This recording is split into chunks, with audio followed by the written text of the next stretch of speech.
mercado bursátil, ele é aquele mercado em que os preços de fechamento, então eu tenho as cotações diárias ou de períodos em períodos prontamente disponíveis e eles representam muito bem o valor justo. Em geral são bolsas de valores, são mercados que se aproximam mais daquela ideia de mercado perfeito que eu falei para vocês, né? Mercado ativo. Mercado de revendedores já não é um mercado com tantas características que facilitem a minha determinação do valor justo, mas é possível fazê-lo. Eu tenho revendedores que estão dispostos a negociar, então eu tenho uma certa quantidade de compradores e vendedores, ou seja, eu tenho um mercado com uma certa liquidez, né? Em geral, os preços de compra e venda que são negociados, eles também vão estar disponíveis. Isso é o que muitas vezes a gente chama de mercado de balcão, né? Então eu acabo não tendo um volume de transação tão grande quanto uma bolsa, mas eu acabo tendo características mais próximas dela. E eu tenho então alguns desses mercados para outros tipos de ativo, para títulos de dívida, para commodities, para ativos físicos, né, equipamentos usados, é relativamente comum ter esse mercado. Já nos mercados intermediários, aí eu vou diminuir um pouco mais essa figura de compradores e vendedores, então eu passo a ter a necessidade do que a gente chama de corretores, né? O mercado de imóveis acaba trabalhando muito dessa maneira. Esses corretores eles vão simplesmente fazer a intermediação entre comprador e vendedor, mas eu tenho uma base de estipulação de preço razoavelmente conhecida. Ela não chega a ser uma cotação tão exata quanto nos mercados anteriores, mas eu tenho uma ideia de faixas de preço em que aquele ativo pode ser mensurado, né? E aí, muitas vezes, eu tenho até históricos de transações concluídas que me dão base para isso, né? Então, esses mercados não vão ser tão fáceis de se determinar o valor justo quanto os anteriores, ou tão precisos, mas eu tenho meios para utilizá-los. E por último, os mercados não intermediados, né? E aí, então, essas transações ocorrem sem intermediários, diretamente entre as partes, dificilmente eu vou ter um histórico dessas negociações para poder utilizar como base de preços. E aí, então, eu já vou ter uma dificuldade maior de estabelecer aí o meu mercado ou o valor justo desse mercado, né? Então, fica um pouco mais complexo de fazer essa avaliação, ok?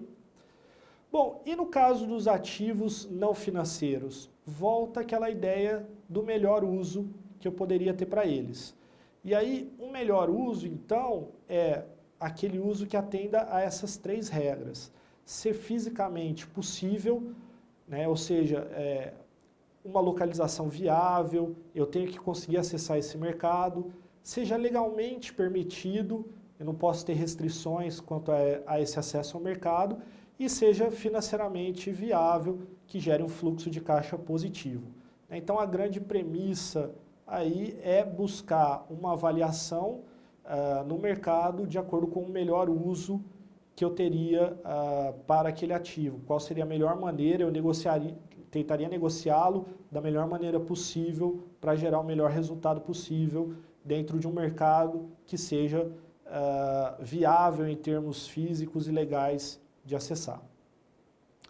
Bom, se nada disso der certo, né, eu não tenho nem a cotação, nem como verificar esse mercado, eu vou para a última possibilidade que eu teria, que é fazer uma avaliação desse ativo, um valuation, ou seja, tentar de maneira individual para o ativo ou para o grupo estimar os fluxos de caixa que ele vai me gerar, a gente vai falar um pouquinho disso mais para frente, e esses fluxos de caixa, obviamente, vão depender das sinergias que vão acontecer dos ativos individuais para como grupo econômico, ou comunidade geradora de caixa, como negócio, eles vão me gerar valores aí para eu poder utilizar.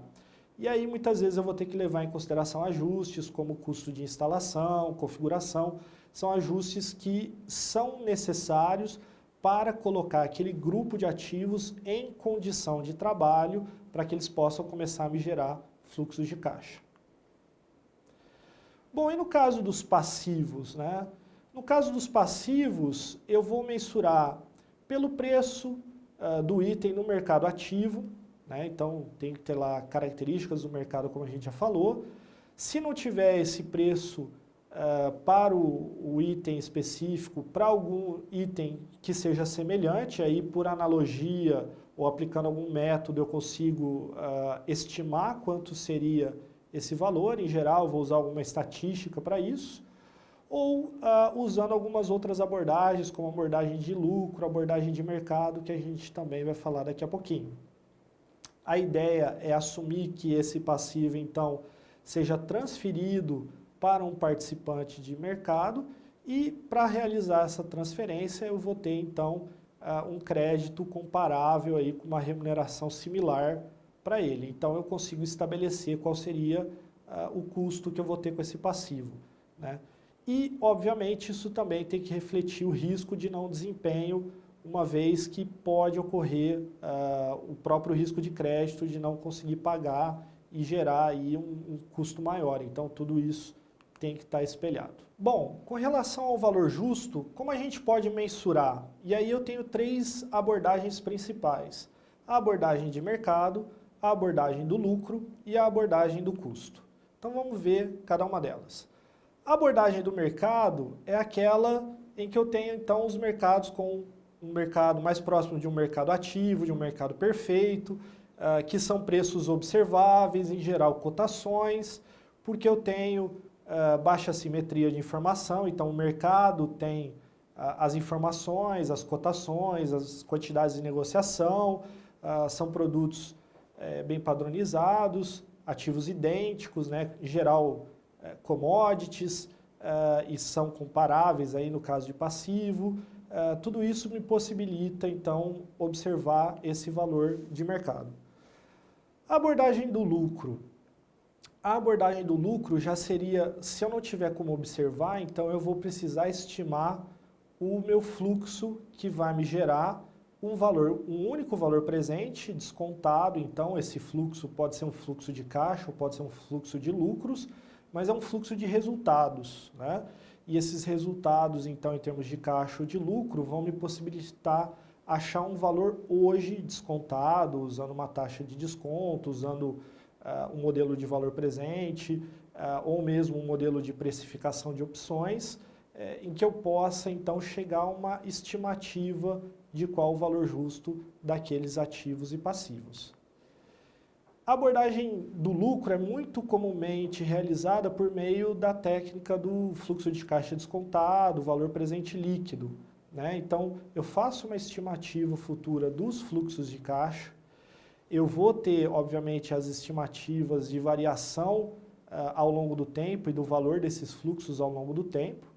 Eu vou descontá-los a valor presente utilizando matemática financeira. Então, para isso, eu preciso de uma taxa de juros, de uma taxa de desconto. Essa taxa de desconto pode representar a taxa livre de risco de mercado ou a taxa livre de risco ajustada pelo risco da empresa, em geral, pelo CAPM, que é um modelo aí, de precificação de ativos baseado no fator de risco. E isso, então, pode ser aplicado tanto o ajuste do risco no valor, quanto eu espero receber em cada momento do tempo, e aí, se eu tenho uma incerteza maior, eu ajusto esses valores, ou eu posso ajustar esse risco na taxa de desconto. Aplicando uma taxa de desconto maior para compensar esse risco, eu vou ter um valor presente menor e, obviamente, então, o valor justo daquele ativo ficaria menor. E, por fim, a abordagem do custo, né? A abordagem do custo, ela já foge da ideia do quanto eu teria em condições de ofertar aquele ativo para o mercado, que é a abordagem, a primeira que a gente viu.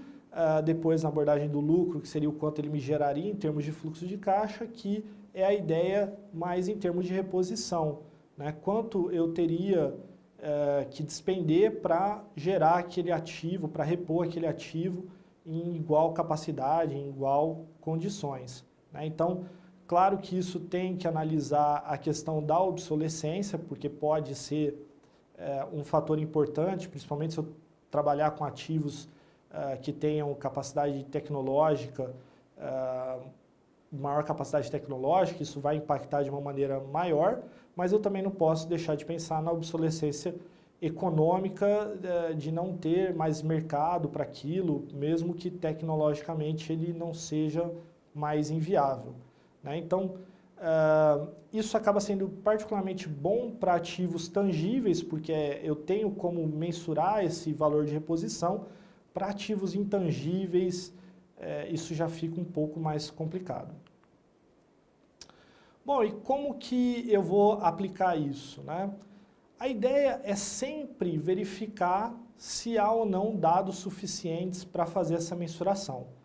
Claro, se eu consigo ir lá e trabalhar com o valor de mercado, só utilizando a cotação, isso vai ser preferível, porque é mais objetivo, eu tenho que dar um tratamento menor aos dados, a minha estimativa provavelmente vai ficar mais próxima do valor justo, de fato, né?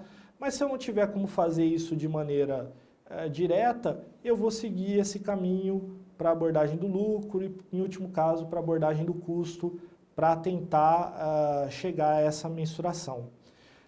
Em alguns casos, eu vou ter que aplicar mais de uma técnica, fazer uma composição delas.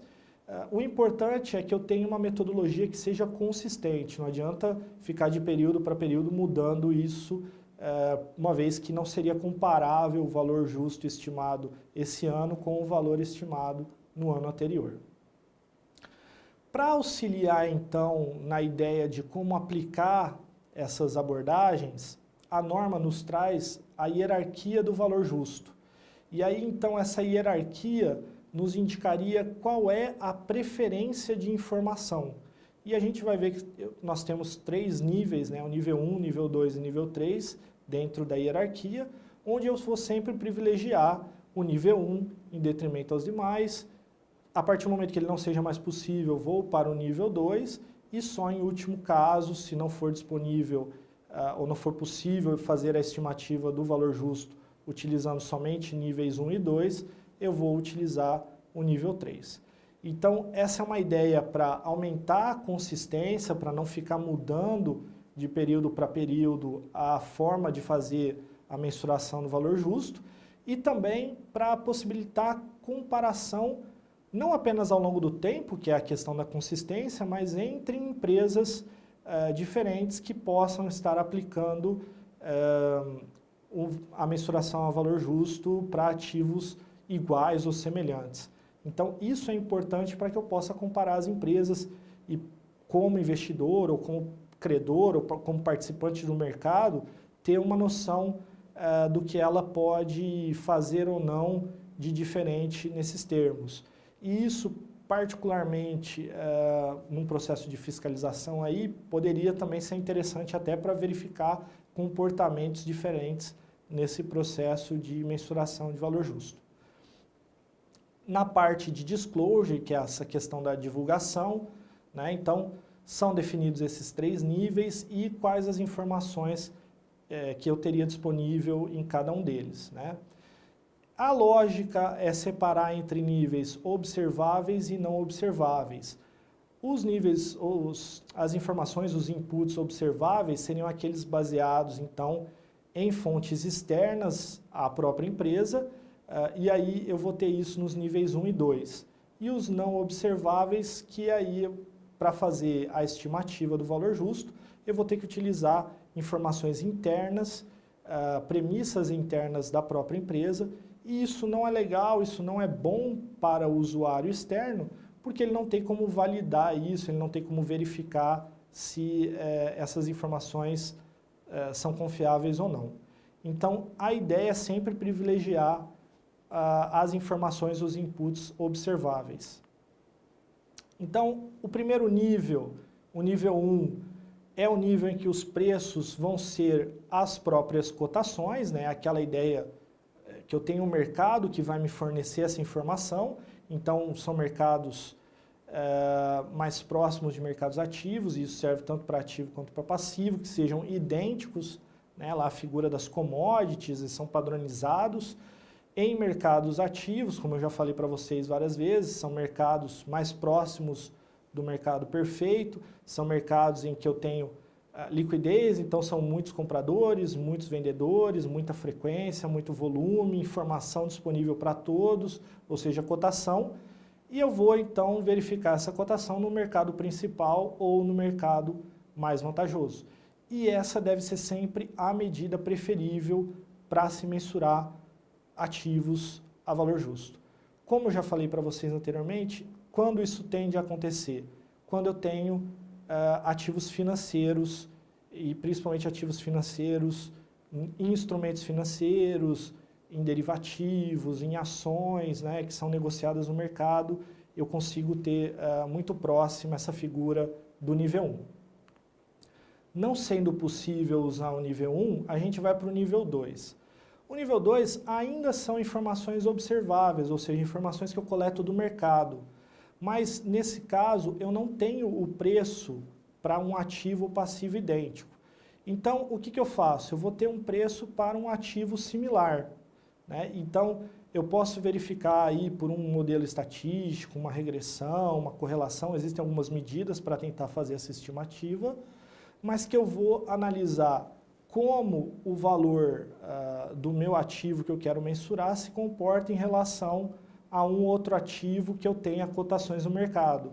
E aí, então, por essa similaridade, eu consigo estimar o valor do meu ativo, do meu passivo, e essa estimativa passa a ser o valor justo dele, né? Então, eu não vou ter cotação, eu não vou ter taxa de juros, eu vou ter que, na verdade, criar uma forma de fazer uma estimativa a partir de informações disponíveis no mercado.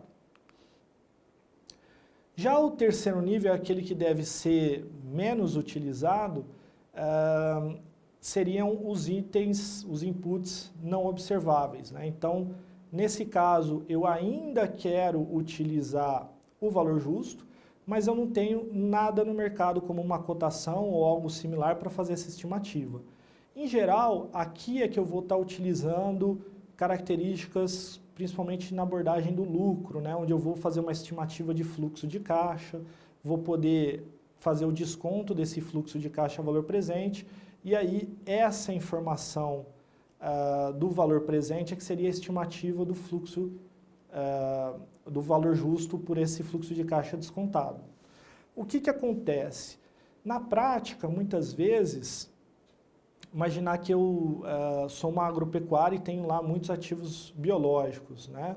Eu vou ter, na hora de montar o fluxo de caixa, algumas informações desse fluxo de caixa advindas do mercado, como a cotação de insumos, como a cotação do meu produto final, mas outras características como taxas de produtividade, valores que eu vou ter que consumir, porque eu tenho a cotação, mas quanto eu vou precisar consumir daqueles itens de insumo?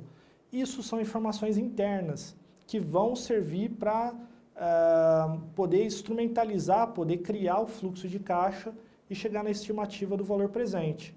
Então, eu coloco informações de nível 3 para chegar numa medida em que eu não vou conseguir puramente com as informações do nível 1, muitas vezes porque o meu produto final não é um produto cotado no mercado. Eu vou ter itens intermediários que teria cotação para poder estimar o fluxo de caixa, mas eu vou precisar colocar informações internas. Ou às vezes eu não tenho nenhuma informação de mercado e é tudo informação interna. Então, por isso, eu tenho que deixar muito claro quais são as premissas que eu estou utilizando para estabelecer essa medida, quais são os mercados que eu vou atender, como o mercado vai afetar. Tudo isso tem que estar muito claro para poder fazer essa estimativa. Para quê? Para dar informações para quem estiver lendo as demonstrações contábeis poder saber como eu cheguei naquela estimativa do valor justo. Então a gente vê aqui, a gente não tem dados desse tipo em levantamento para o Brasil, mas eles não devem fugir muito daquele mesmo levantamento que a gente observou anteriormente da Standard & Poor's 500, em que a gente tem aí a separação do Level 1, né, nível 1, Level 2 e Level 3, dos ativos, dos assets. Então você vê que a maior parte, por setor aí, em média, então 25%, são dos ativos mensurados a valor justo utilizando informações de nível 2, né? Seguido, aí, em segundo lugar, de nível 1 e, em último caso, de nível 3. Por quê? Porque boa parte dos investimentos que têm essas características de nível 2 são títulos de dívida, né? Então, muitas vezes são debentures, são títulos de dívidas que não têm cotação no mercado, mas são negociadas em mercado de balcão, são negociadas em mercados secundários, que não vão ter, então, aquelas características do nível 1, de alta liquidez, de mercado ativo, mas que tem lá um preço muito próximo, que tem lá uma transação um pouco defasada, mas de ativo semelhante ou do mesmo ativo. E aí, então, eu consigo, por aplicação de alguns modelos práticos, fazer uma estimativa do valor justo, né? Se a gente trouxer isso para aquele quadro que eu fiz com vocês, o levantamento do Brasil, eu vou ver que o caso brasileiro acaba sendo muito maior em investimentos, em instrumentos financeiros no ativo, e boa parte deles em títulos de dívida. Então, se você falasse para mim, olha, qual seria a minha expectativa com relação ao mercado brasileiro, seria alguma coisa muito próxima a isso. Claro, para as empresas de médio e grande porte, as empresas menores vão ter muito pouco a figura aí de ativos mensurados a valor justo, mas seria para as que têm uma concentração maior seguida no nível 2, seguida no nível 1 e, em último caso, do nível 3. Tá? Bom, e também para o mercado americano, mas isso acaba seguindo a mesma lógica, isso é um dado do banco, do BIS, né, do Banco Central, dos bancos centrais, sobre quais seriam então os principais derivativos, né, e a gente vê aí em rosa que são os derivativos de taxas de juros, né, então a maior parte dos derivativos que devem ser mensurados obrigatoriamente a valor justo, uma vez que a norma de instrumentos financeiros obriga isso, eles são trocas, na verdade, de taxa de juros, ou porque eu tenho ativos pré-fixados e quero apostar em ativos pós-fixados, ou quero me proteger contra as oscilações em ativos pré-fixados, então eu estou fazendo aí um derivativo para pós-fixado, ou vice-versa, né? Então, a maior parte do mercado de derivativos é de derivativos de taxas de juros, trocas de taxa em geral entre pré e pós-fixada, e isso é grande parte do mercado, e isso é que está direcionando boa parte aí dos instrumentos financeiros mensurados a valor justo. Bom, verificado tudo isso, então eu sei o que é o valor justo, eu verifiquei como eu devo mensurá-lo nas 3 abordagens, né, a abordagem de mercado, de lucro e de custo, usando a hierarquia, então preferencialmente com informações de mercado, de cotação, no nível 2, seguindo informações de mercado similares, até no nível 3, que são informações não observáveis internas. Fiz a mensuração, cheguei a essa estimativa, agora eu tenho que divulgar, eu tenho que evidenciar, né? É o processo da Santíssima Trindade da contabilidade, você tem que reconhecer, mensurar e divulgar. Então eu tenho que divulgar isso onde? Nas demonstrações contábeis e nas suas notas explicativas. Então, o que eu preciso divulgar com relação à mensuração a valor justo, né?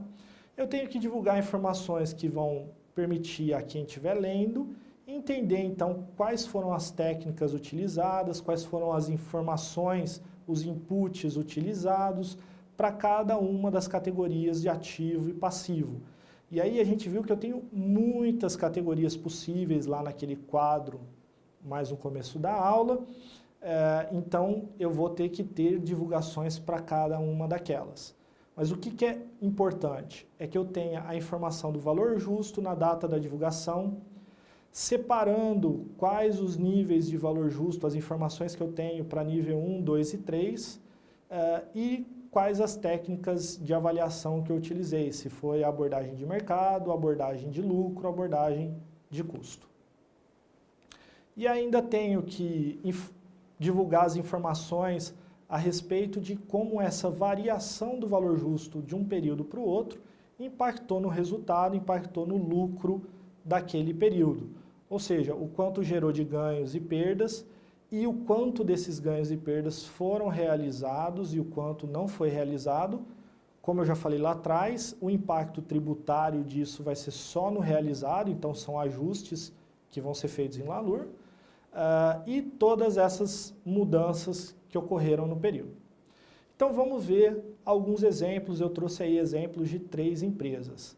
A primeira delas é a Somos Educação. Lembra que no levantamento brasileiro a gente achou o 4º setor que tinha o maior número de instrumentos financeiros mensurados a valor justo era a educação? E eu falei para vocês que era formado por 3 empresas. Dessas 3 empresas, 2 delas tinham mais de 20% dos seus ativos avaliados a valor justo em aplicações financeiras. E a que apresenta o maior valor, com quase 30%, era a Somos Educação. Então, o que ela fala um pouco para a gente a respeito disso em notas explicativas? Primeiro que a gente vê que eu tenho ativos e passivos financeiros, mas que não são derivativos. Os derivativos a gente já sabe que obrigatoriamente é valor justo. E aí ele fala que são mensurados também os ativos financeiros por meio do valor justo, com os ganhos e as perdas transitando aí por meio do resultado. Tem a figura dos empréstimos e recebíveis e ativos financeiros também disponíveis para venda. E a companhia, então, mantém também ativos financeiros não derivativos com caixa equivalente caixa. No caso dos passivos financeiros, também ela mensura a valor justo, também por meio do resultado, ou seja, os ganhos ou as perdas, as variações vão passar pelo lucro da empresa para aqueles que são mantidos para negociação. E como que ela reconhece e mensura isso?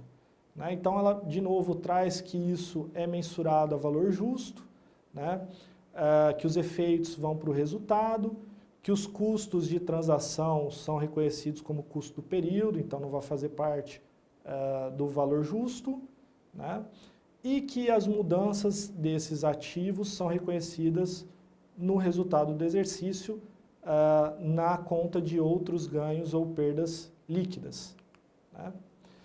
E aí, se a gente observar um detalhamento da Somos Educação no balanço patrimonial dela, especificamente no ativo, a gente vê que eu tenho a maior parte em debêntures privadas a receber, que estão mensuradas a valor justo e que são títulos de dívida, justamente aquilo que eu estava falando, olha, a maior parte deve ser nível 2, porque é título de dívida, é o que acontece aqui no caso.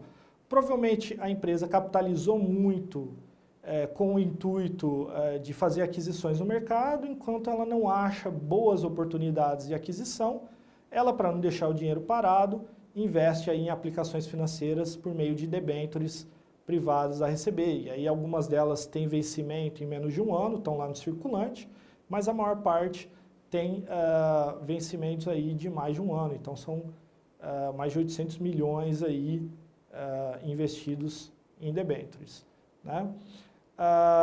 Em alguma parte desses efeitos aí, vocês veem que ela indicou lá atrás que o resultado disso está em outras receitas e despesas líquidas, e o valor dessa variação em termos de outras receitas e despesas líquidas para o consolidado, em 31 de dezembro de 2017, foi da ordem de 10.215. Ou seja, são valores muito menores do que ela teve de fato em termos de receitas e despesas financeiras. Então é importante observar que o valor justo, apesar de ter uma importância alta no saldo dele, no balanço patrimonial, tem pouca variação em comparação com outros itens financeiros, como os resultados aí de receitas e despesas financeiras. Continuando com a Somos Educação, a gente tem aí então um outro detalhamento em menor, um grau mais detalhado aí dos ativos financeiros dela. E ela fala então que o valor justo é acrescido de qualquer custo de transação que seja atribuído a ele. E nessa figura aí a gente vê que do ativo financeiro ela tem basicamente caixa e equivalentes de caixa, tanto na controladora quanto no consolidado do grupo. Então, boa parte desses valores deve estar em equivalentes de caixa. Em geral, são títulos públicos, são títulos de investimento com alta liquidez e baixo risco. E aí, aquele quadro, como deve ser feito, da Somos Educação também, com os ajustes. Então, um dos eventos que ela mensura valor justo é o investimento que ela fez nessa escola A Chave do Saber. Então, tem os ajustes de ativos mensurados a valor justo, como carteira de clientes, cláusula de não competição, marcas. Então, isso afeta aí o valor justo do investimento dela nessa empresa. Ela ainda tem alguns outros investimentos, só para ilustrar, ela também faz isso no colégio integrado, ela adquiriu, então ela mensurou esse investimento a valor justo e houveram aí ajustes positivos em termos de avaliar com um valor maior ainda a carteira de clientes, porque originalmente não tinha o valor, a cláusula de não competição e as marcas detidas aí no colégio integrado. O segundo exemplo que eu trago é um exemplo de uma instituição financeira, uma vez que a gente já viu que é um setor predominantemente voltado à mensuração a valor justo em função dos instrumentos financeiros. Então, a gente vê aqui só na figura do meu ativo circulante, a primeira parte do ativo circulante, a gente tem aí um grupo de ativos financeiros designados a valor justo por meio do resultado. Não é a única, né, ativos financeiros disponíveis para venda, a gente também sabe pela norma que vão ser mensurados a valor justo, mas essa está bem destacado aí.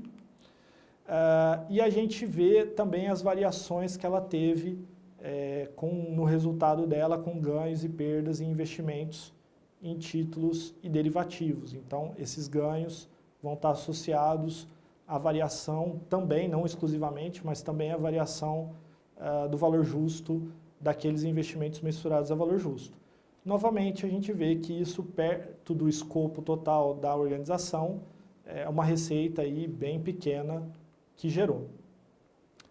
Quando a gente vai para a demonstração de resultado abrangente, aí a gente tem, de fato, as figuras das variações do valor justo, né? Então, nos disponíveis para venda e nas operações de hedge, elas não transitam pelo resultado. Aí, de novo, por que não? Porque na norma específica de instrumentos financeiros, não são todos os ativos financeiros e passivos financeiros mensurados a valor justo que vão passar pelo resultado. Então, você tem a figura do hedge accounting, você tem a figura do disponível para venda, essas classificações passam somente pelo resultado abrangente. E aí a gente tem uma ideia dos valores envolvidos com a variação do valor justo aí no último ano. E aí, o que as notas explicativas do Itaú trazem para a gente a respeito do valor justo dos instrumentos financeiros? Que ela aplica isso para títulos e valores mobiliários, né, principalmente aqueles classificados como mantido para negociação, disponível para venda, ou seja, é pesadamente em cima da norma de instrumentos financeiros, né? E aí, então, ela traz esse quadro com o detalhamento dos instrumentos financeiros que são mensurados a valor justo, com as separações, e essas separações vêm, novamente, da norma de instrumentos financeiros. Então, mantido para negociação, designado a valor justo por meio do resultado, que é aquele que vai direto na DRE, o mantido para negociação e os derivativos, se forem para hedge, vão passar e mantido para negociação vai ser na própria negociação. O derivativo, se for para hedge, o derivativo, todo derivativo, inclusive para hedge, e o disponível para venda também, esses passaram lá o disponível para venda pela demonstração de resultado abrangente, o derivativo pelo resultado também. Então, a gente tem aí que são valores da ordem, reduzir um pouco, né, em 2017, de 5,8% dos ativos totais, mas que em termos de passivo, esses derivativos correspondiam aí a quase 100% do passivo total do Itaú. E aí o que o Itaú faz, um detalhamento bastante interessante, é falar que ele usa o conceito da IFRS 13, né, que define aí o valor justo no caso de instrumentos financeiros e detalha os níveis 1, 2 e 3, quer dizer, a própria norma do instrumento financeiro resgata a classificação dos 3 níveis para os instrumentos financeiros. Então, no nível 1, eles indicam que usam dados observados de preços cotados, né, em mercados idênticos. No nível 2, também dados observados, mas que são ativos e passivos direto ou indireto, exceto aqueles que já estão no nível 1. E no nível 3, aqueles que são dados não observáveis, uma vez que teria pouca atividade, não teria como mensurar isso a um valor que venha do mercado. E aí está um pouquinho pequeno o quadro, mas a gente vê todo um detalhamento dos ativos financeiros mensurados a valor justo, desde fundo de investimento, títulos públicos do governo brasileiro, títulos públicos no exterior, então tem aí vários países, e títulos de dívidas de empresas, desde ação, recebíveis, debêntures, eurobonds, letras financeiras, muito focado aí em títulos de dívida, né? A maior parte, como a gente já tinha falado, que boa parte disso vai estar lá dentro do nível 2 na hierarquia. Por fim, eu trago para vocês o caso da BR Foods. A BR Foods é uma grande empresa brasileira que trabalha então com ativos biológicos, então é de se esperar que ela tenha alguma característica com relação a isso. Então a gente vê no balanço patrimonial que os ativos biológicos representam uma parte razoavelmente significativa, né? 1 bilhão em termos de 17, então um valor considerável. E o que a BR Foods fala a respeito dos ativos biológicos dela, né? Na verdade, ela diz que para animais vivos, ela não usa a mensuração a valor justo, ela usa o cost approach, ou seja, ela usa o custo histórico, por entender que uma vez que o ciclo desses animais vivos aí dela, que é basicamente aves e porcos aí, ela vai ter um ciclo muito rápido que vai ocorrer dentro de um próprio exercício social, dentro do ano fiscal dela. Então, entre crescer e realizar o abate e ir para a comercialização, isso acaba ficando dentro do próprio exercício social, em menos de um ano. Então, por isso ela fala, olha, não vai ter uma diferença significativa, eu teria todo um trabalho para fazer aí o controle disso a valor justo, para chegar numa informação que já vai realizar, porque eu já vou abater e já vou vender. Agora, para as suas florestas, que aí tem uma taxa de crescimento maior, ela usa o Income Approach, ou seja, é uma mensuração ao valor justo, e é a mensuração ao valor justo na abordagem do lucro, né? Ou seja, ela faz um fluxo de caixa, uma vez que é um período de longo prazo e eu não teria aí meios de realizar cotações para esse mercado, ok? Então aí as referências, né, principalmente a norma CPC 46 de mensuração do valor justo, que acho que vale observar com um pouco mais de detalhe para quem tiver interesse em aprofundar nesse assunto, tá certo? Bom, queria dar tchau para vocês, aí me despedir agradecendo a sua audiência aí por assistir essa aula e desejar a vocês muito sucesso na continuidade desse curso e no desenvolvimento da sua carreira, ok? Um grande abraço e muito sucesso!